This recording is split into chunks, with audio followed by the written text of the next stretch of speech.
What drives a mind to embrace chaos as its greatest truth? Loki Laufeyson, the god of lies, master manipulator, and perhaps Marvel's most psychologically complex character. Behind his charming smile lies a labyrinth of trauma, rejection, and desperate need for validation. Today, we dive deep into the twisted psychology of a being who turned manipulation into an art form. What you're about to discover will forever change how you see the God of Mischief. In the frozen wastelands of Jotunheim, a child was abandoned, not by choice, but by necessity. Loki's story begins with the fundamental wound that would shape everything: rejection at birth. Odin found him, small and weak among the giants, and made a decision that would echo through centuries. But here's where psychology reveals its first insight. Loki wasn't born evil. He was born different. As a frost giant raised among Asgardians, he lived his entire childhood as an outsider looking in. Developmental psychology tells us that our early attachment patterns determine how we relate to the world. Loki's attachment was built on deception from day one. The palace of Asgard became his stage, but never his home. While Thor received praise for strength and honor, Loki discovered something more valuable: intelligence, cunning, and the power of words. He learned that reality could be shaped, twisted, and rewritten. Magic became his language, illusion his native tongue. Every praise Thor received was a silent rejection of what Loki was. Every celebration of Asgardian values was a reminder that his true nature was considered monstrous. The psychological term for this is minority stress, the chronic trauma of existing in a world that sees your authentic self as wrong. But Loki was brilliant. Too brilliant to simply accept his place. He began to study not just magic, but people. How they thought, what they feared, what they desired. He became a student of human nature, learning to read micro-expressions, vocal patterns, and hidden motivations. The seeds of manipulation weren't planted in malice. They grew from survival. In a world where he couldn't be the strongest, he would become the smartest. Where he couldn't inspire love through heroism, he would command attention through unpredictability. But there was something brewing beneath the surface that no one could see coming. The moment everything shattered wasn't a single event. It was a revelation that rewrote Loki's entire existence. The discovery of his true heritage hit like a psychological earthquake, fracturing his sense of self at its very foundation. Imagine living your entire life believing you belong somewhere, only to discover that everything you were told was a lie. Cognitive dissonance theory explains what happens when our beliefs crash against reality. The mind either adapts or breaks. Loki's mind chose a third option: revenge. The betrayal wasn't just personal, it was existential. Every childhood memory became contaminated. Every moment of feeling different now had an explanation, but not the kind that brings peace. Loki realized he hadn't been saved by Odin. He had been collected like a trophy of war. This is where trauma psychology reveals something crucial. Loki's response wasn't random chaos. It was systematic deconstruction. He began targeting the very foundations of what Asgard represented. If his identity was built on lies, then lies would become his weapon. The transformation manifested in his relationships first. Thor, his beloved brother, became both his greatest weakness and his primary target. Love and hatred intertwined in a psychological dance that therapists recognize as trauma bonding, the inability to separate affection from pain. Loki's intelligence, once used to solve problems and gain approval, now turned toward manipulation and control. He discovered that causing emotional pain could be far more devastating than physical violence. Words became daggers, and truth became his enemy. But here's what makes Loki psychologically fascinating. He never stopped wanting what he destroyed. Even as he schemed against Asgard, he desperately wanted their acceptance. Even as he hurt Thor, he craved his brother's love. This internal contradiction, Loving what you hate and hating what you love is the hallmark of complex trauma. The rupture created two Lokus: the public performer who wore confidence like armor, and the private child who never stopped bleeding from abandonment. Every scheme, every manipulation, every moment of chaos was both an attack on others and a cry for help. And it was here that everything began to crumble. What emerged from Loki's psychological rupture wasn't random violence. It was calculated artistry. His mind, brilliant and wounded, began crafting elaborate psychological traps that would make master manipulators envious. Loki discovered something that psychiatrists call the dark triad: narcissism, Machiavellianism, and psychopathy. But unlike clinical cases, Loki's darkness was purposeful, almost performative. He wielded these traits like instruments in an orchestra of chaos. His narcissism wasn't simple self-love. It was defensive grandiosity. When you've been told your entire existence that you're fundamentally wrong, claiming to be a god becomes a survival mechanism. Every boast, every dramatic gesture, every moment of seeming arrogance was armor against the crushing weight of unworthiness. The Machiavellianism was pure intelligence weaponized. Loki began seeing relationships as chess games, emotions as buttons to push, and loyalty as weakness to exploit. He studied his targets with scientific precision, learning their fears, desires, and breaking points with the dedication of a scholar. But it's the psychopathic elements that make Loki truly dangerous, not because he lacks empathy, but because he has too much of it.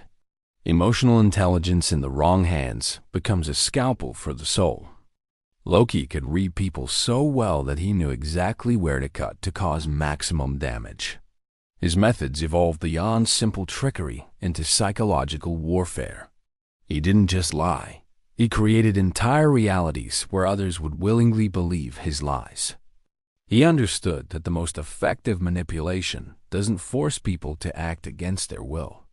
It makes them want what you want them to want. The invasion of New York wasn't really about conquest.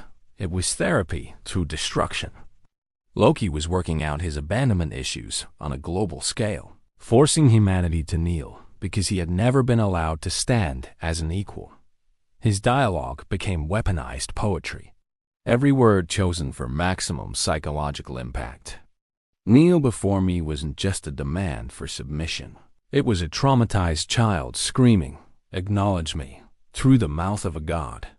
But the true monster lurking beneath the surface was still sleeping. There comes a moment in every psychological breakdown where the person chooses between healing and revenge. For Loki, that moment arrived with terrible clarity during his confrontation with the Hulk. Not the physical beating, but the psychological reckoning that followed. The Skeptor's influence had been stripped away. The grand plans had crumbled, and Loki found himself face to face with a truth more terrifying than any enemy. His actions had consequences he could uncontrol or manipulate away. This is where psychology reveals something profound about Loki's mind. Unlike true psychopaths who lack remorse, Loki felt everything: the guilt, the shame, the horror of what he had become. But instead of letting these emotions guide him toward redemption, he made a calculated choice. If he was going to be the villain in everyone's story, he would be the best villain possible. Moral injury theory explains what happens when someone repeatedly acts against their core values until the self fractures. Loki's core value had always been connection, with family, with purpose, with belonging. Every scheme that pushed people away was a violation of his deepest need, creating a wound that could only be numbed by more violation. The philosophical question that haunted him became, if I am fundamentally unlovable, why not be magnificently unlovable? This wasn't psychopathy. This was depression wearing the mask of megalomania. His relationship with Thor became the perfect microcosm of this internal war. Every attempt Thor made to reach out was simultaneously what Loki wanted most and feared most. Love meant vulnerability, and vulnerability meant the risk of abandonment all over again. The pattern became clear. Loki would create situations that forced Thor to choose between duty and brother, knowing that duty would win, validating his worldview that he was ultimately disposable. Each betrayal was evidence he had manufactured to support his core belief about his worthlessness. But here's the darkest psychological truth. Loki wasn't trying to be evil. He was trying to be important. In a universe where heroes are remembered and loved, being a legendary villain was better than being forgotten entirely. The question that should disturb us isn't whether Loki was right or wrong. It asks how many of us would have made the same choice in his position. When we strip away the magic and mythology, Loki's behavior follows patterns that psychologists recognize in case studies of complex trauma and attachment disorders. His actions, however destructive, make perfect psychological sense.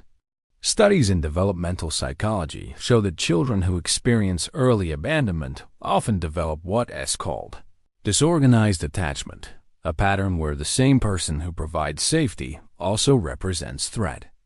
This creates adults who simultaneously crave and fear intimacy, leading to the push-pull dynamics we see in all of Loki's relationships. Neuroimaging studies reveal that chronic emotional trauma actually changes brain structure. The amygdala becomes hypervigilant, the prefrontal cortex struggles with emotional regulation, and the default mode network becomes dominated by threat detection. Loki's constant state of alertness, his inability to trust, and his tendency to perceive threat in neutral situations all align with trauma-altered brain function. But here's where Loki becomes genuinely terrifying.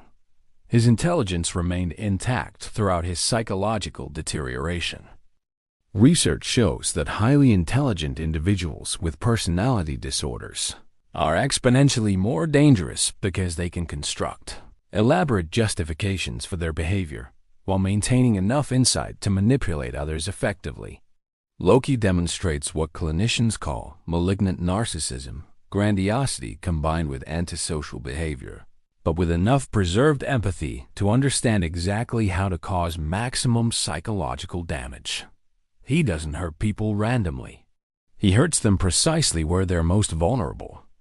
The invasion of Earth wasn't random chaos. It was systematic, psychological warfare designed to prove his fundamental belief that all beings are inherently selfish and will betray each other when threatened. He was trying to force humanity to reveal what he believed was their true nature: cowardice and betrayal. His shape-shifting abilities serve as a perfect metaphor for what psychologists call identity diffusion, the inability to maintain a coherent sense of self. Loki literally becomes whoever he needs to be in each moment because he has no stable core identity to maintain. Comparative studies of other fictional characters with similar backgrounds, Magneto, Darth Vader, Sephiroth, show remarkably similar psychological profiles: exceptional intelligence, childhood trauma involving identity or abandonment, and a turn toward systematic opposition to the very systems they once sought to join. The most chilling realization? This wasn't madness. This was cold, calculated psychology weaponized against a universe that had failed him. What remains after the God of Lies finally faces his truth? Loki's psychological journey reveals something profound about the nature of redemption and the possibility of change even in the most damaged minds. His eventual sacrifice, genuine self-sacrifice, not manipulative martyrdom, represents what trauma therapists call post-traumatic growth. The very experiences that broke him ultimately became the source of his greatest strength: the ability to understand and connect with others' pain. The relationship with Thor evolved from codependent toxicity into something resembling healthy attachment. Loki learned to accept love without immediately testing it to destruction. This mirrors real therapeutic processes where individuals with attachment trauma slowly learn to tolerate the vulnerability that comes with genuine connection. But Loki's legacy extends beyond personal redemption. His psychological profile has become a template for understanding how intelligence and trauma combine to create both great villains and great heroes. The same mind that crafted elaborate schemes for revenge also developed unprecedented empathy for outcasts and misfits across the universe. His impact on popular culture reflects our collective fascination with the question, what separates a hero from a villain? Loki's story suggests that the difference isn't in the circumstances we face, but in the choices we make when confronted with our own darkness. The psychological concept of moral injury, damage to one's ethical foundation, explains why Loki resonates so deeply. In a world where many people feel abandoned by systems they trusted, where intelligence feels like a burden, where being different feels like being wrong, Loki represents the path not taken. His character arc demonstrates that even the most damaged psyche retains the capacity for growth, but only when the individual chooses vulnerability over control, connection over domination, truth over comfortable lies. The ultimate tragedy and triumph of Loki is that his greatest deception was the one he told himself, that he was unlovable. His greatest truth was the one he finally accepted, that love, even imperfect love, even love that comes with conditions and complications, was worth the risk of loss. In studying the psychology of the God of Lies, we discover that his most profound truth was always hiding in plain sight. Beneath every mask he wore was a child who simply wanted to belong. But perhaps in understanding Loki, we haven't reached the end of our journey into the psychology of chaos. Maybe we've only begun to scratch the surface. The God of Lies taught us that truth isn't about facts. It is about the stories we tell ourselves to survive. Loki's greatest trick wasn't fooling others. It was almost fooling himself into believing he was beyond redemption. His psychological journey reminds us that intelligence without emotional healing becomes a weapon, but intelligence with self-awareness becomes wisdom. In the end, perhaps we all just one abandoned moment away from becoming our own version of the God of Mischief. The question is whether we have darkness within us. It asks what we choose to do with it.